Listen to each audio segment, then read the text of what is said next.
بسم اللہ الرحمن الرحیم۔ السلام علیکہ یا صاحب العصر والزمان۔ اس کے بعد آپ نے جنازے کو بنی اسد کے مدد سے دفن کیا۔ وہاں سے واپس آ کر تمام اصحاب کے جسموں کو دفن کیا۔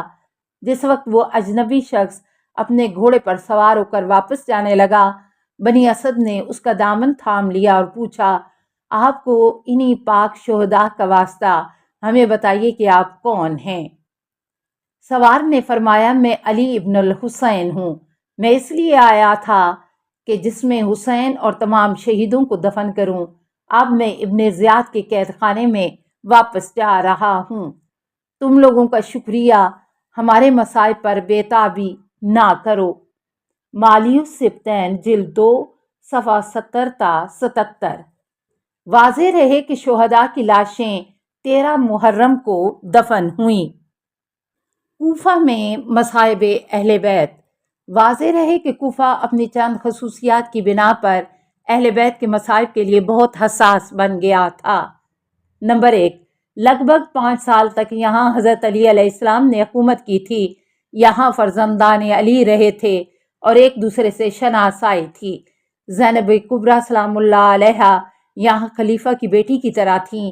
آپ نے یہاں خواتین کو تعلیم دی تھی، یتیموں اور مجبوروں کی سرپرستی فرمائی تھی، لیکن آج یہاں قیدی بن کر سینے میں بے شمار غم لیے آئی تھیں۔ نمبر 2، کوفہ والوں نے متعدد خطوط لکھ کر امام حسین علیہ السلام کو یہاں بلایا تھا، لیکن بے وفائی کی وجہ سے حضرت مسلم یہیں شہید کیے گئے۔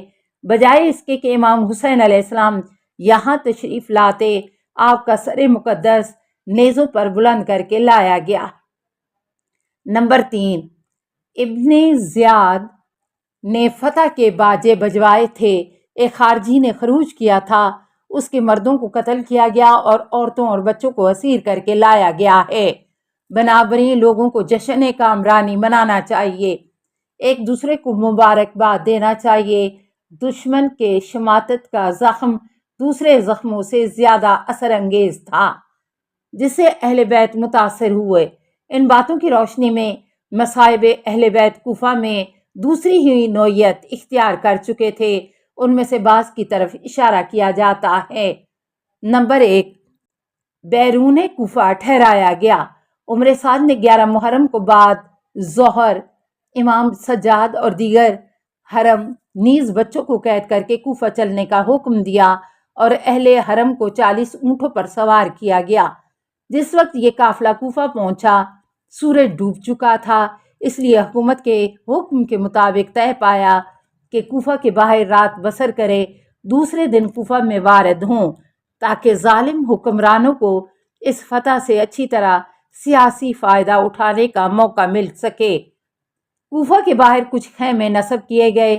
تعجب تو یہ ہے کہ روایتوں میں ہے کہ عمر سعد اور دوسرے اہلکار فوجی انہی خیموں میں رات بھر رہے اور قیدیوں کو خیموں کے باہر ٹھہرایا گیا۔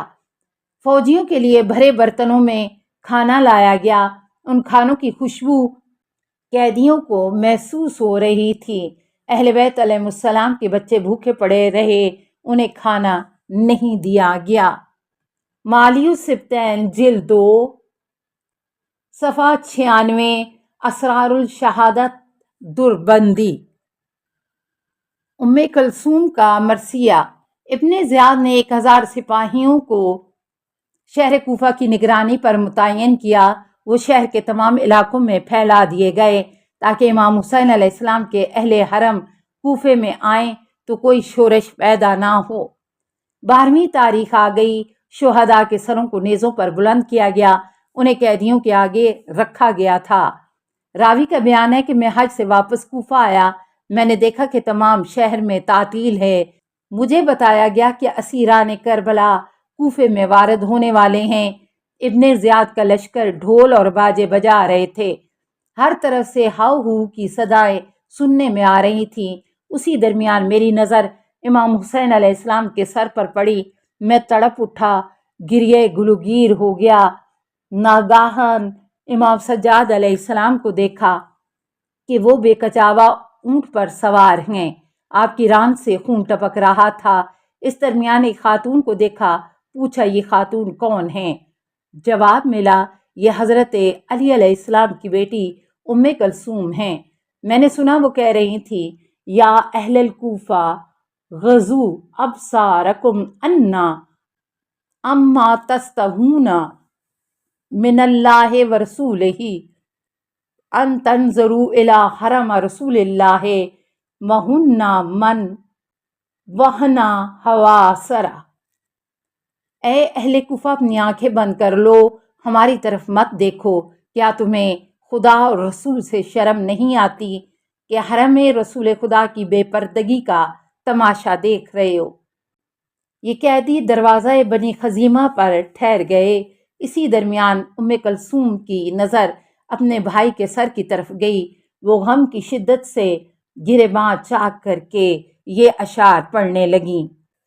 ماذا تقولون ان قال النبی لکم ماذا وانتم آخر الامم بے عزرتی و بے اہلی بادا مفتقدی منہم اسارا و منہم ذرن جواب بدم ما کانا ھذا جزائی اذن صحت لکم ان تخلفونی بالسوء فی ذری رحمی انی لخشی علیکم ان یحل بکم مثل العذاب الذی یاتی علی الامم۔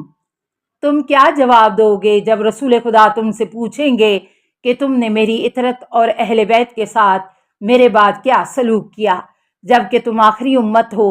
بعض کو ان میں سے قیدی بنایا اور بعض کو ان کے خون میں غلطاں کیا۔ میری نصیحتوں کا بدلہ یہ تو نہیں تھا کہ میرے بعد میرے رشتہ داروں کے ساتھ برا سلوک ہو۔ مجھے خوف ہے کہ کہیں تم پر وہی عذاب نہ نازل ہو جائے جو پچھلی گناہگار امتوں پر نازل ہوا۔ مالی السبتین جلد 2 صفحہ 97 تا 98۔ یہ اشعار جناب زینب علیہ السلام کی طرف بھی منسوب ہیں۔ اسے آپ نے خطبہ کوفہ کے بعد پڑھا تھا۔ نفس المہوم صفحہ 217۔ ان اشعار کی نسبت حضرت عقیل کی صاحبزادی ام لقمان کی طرف بھی دی گئی ہے۔ آپ نے شہادت حسین علیہ السلام کی خبر مدینے میں سن کر پڑھے تھے۔ اسے سن کر مدینے والے بے اختیار رونے لگے۔ لہوف صفحہ 517، ترجمہ ارشاد شیخ مفید جلد 2 صفحہ 129۔ راوی کا بیان ہے کہ ایک عورت بام کوفہ پر آ کر بولی، من ایا الاسوارا انتنا، تم کس خاندان کے قیدی ہو؟ جواب ملا، نحنو اسایا آل محمد صلی اللہ علیہ وآلہ وسلم، ہم آل رسول کے خاندان کے قیدی ہیں۔ اس عورت نے جب یہ سنا تو کوٹھے سے نیچے اتری تو جو کچھ چادر ممکن ہوئی جمع کر کے قیدیوں کے حوالے کیا اور انہیں چادریں اوڑھائیں۔ ترجمہ لہوف صفحہ 144۔ روایت ہے کہ جس وقت اہل کوفہ کی مظلوم قیدیوں پر نظر پڑی تو انہوں نے روتے ہوئے نوحے پڑے۔ امام سجاد علیہ السلام سے ان سے مخاطب ہو کر فرمایا، تنوحون وتبکون من اجلنا فمن ذلذی قتلنا، تم ہمارے اوپر نوحہ پڑھ رہے ہو، پھر کس نے ہمیں قتل کیا؟ ترجمہ لہوف صفحہ 146۔ حضرت ام کلثوم نے اپنی تقریر کے بعد یہ اشعار پڑھے، قتلتم اخی سرا فویلا لامکم تجزون نارا حراہا یتوقدا، سفکتم دماء حرم اللہ سفکہا وحرمہا القرآن ثم محمدن، تم نے ہمارے بھائی کو تڑپا تڑپا کر قتل کیا، بہت جلد تمہیں آگ میں جھونکا جائے گا جس کے شعلے بلند ہوں گے۔ تم نے خون بہائے ہیں جن کی حرمت کی تاکید رسول خدا نے اور قرآن نے بیان کی ہے۔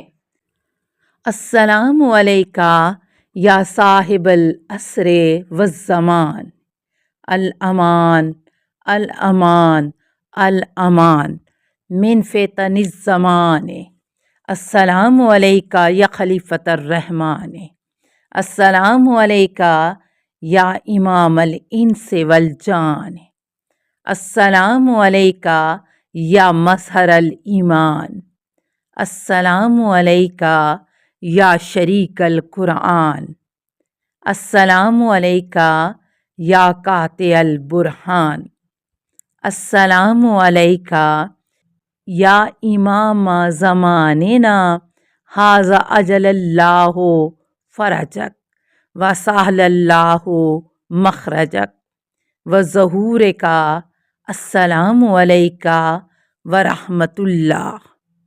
اللہم صلی علی محمد و آل محمد۔